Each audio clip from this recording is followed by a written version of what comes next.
আসসালামু আলাইকুম বন্ধুরা, আজ হচ্ছে রবিবার। সকালে আমার পড়ানো নেই, তাই ঘুম থেকে উঠে মাঠে যাওয়ার উদ্দেশ্যে বেরিয়ে পড়লাম। এটাই আমার ফার্স্ট ভিডিও। আমি আর আমার ভাই যাচ্ছি মাঠে। আমি না ভালো করে এডিট করতে পারি, না ভালো ফোন আছে, তাও বেরিয়ে পড়লাম মাঠে যাওয়ার সময়। ভাবলাম একটা ভিডিও করি, বাকিটা তোমাদের কাছে। তোমরা যদি সাপোর্ট করো তাহলে কিছু হবে।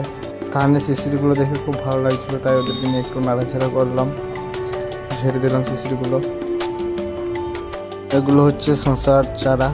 সামনে রোজা আছে, রোজার জন্য সবাই লাগিয়েছে, যাতে রোজায় শশাগুলো বিক্রি করতে পারে বেশি দামে। রোজায় তো ফলের প্রচুর প্রয়োজন হয়, তাই বেশ গাছগুলোতে মাত্র 15 থেকে 20 দিনের মধ্যে শশা রেডি হয়ে যাবে, তারপর তুলতে লাগবে। এটা হচ্ছে ধনির জমি। ধনির ফুলগুলো খুবই সুন্দর এসছে, সবারই আগে লাগিয়েছে, তাই ধনিগুলো আগে ফুল ফুটেছে খুবই সুন্দর সুন্দর। বাকি সবারই ছোটো ছোটো গাছ, এখন আমাদেরগুলো ছোটো ছোটো আছে। এটা অন্য একজনের জন্য ভালো সুন্দরই জমি হয়েছে। পর হাঁটতে হাঁটতে চলে যাচ্ছি আমাদের নিজের জমি, গমের জমি দেখতে। গম লাগিয়েছি আমি এবার জীবনে প্রথমবার গম লাগালাম।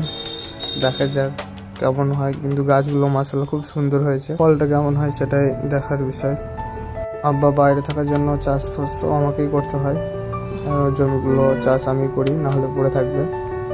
ছোট ভাইটা ঠান্ডার মধ্যে নেমে পড়লো পানিতে, ও ডাঙায় পানি দেখে খেলা করতে লাগলো বাচ্চা।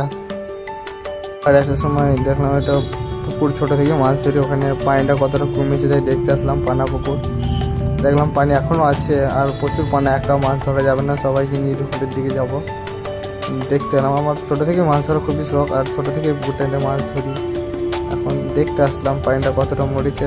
পানি মরেছে, তাও মাছ ধরা এখন যাবে না। ছোটো ভাইটা তো পানারে বিশাল খুশি, ও জাম্পিংয়ের মতো ওখানে লাভ পাচ্ছে, বারে বারে ডিগবাজি পাচ্ছে, এই করছে। বাড়ি আসতে চাইছেন ওখান থেকে। আমার ফার্স্ট ভিডিও শেষ হলো, এখানে পুরো মাঠ ঘুরে তোমাদেরকে দেখালাম।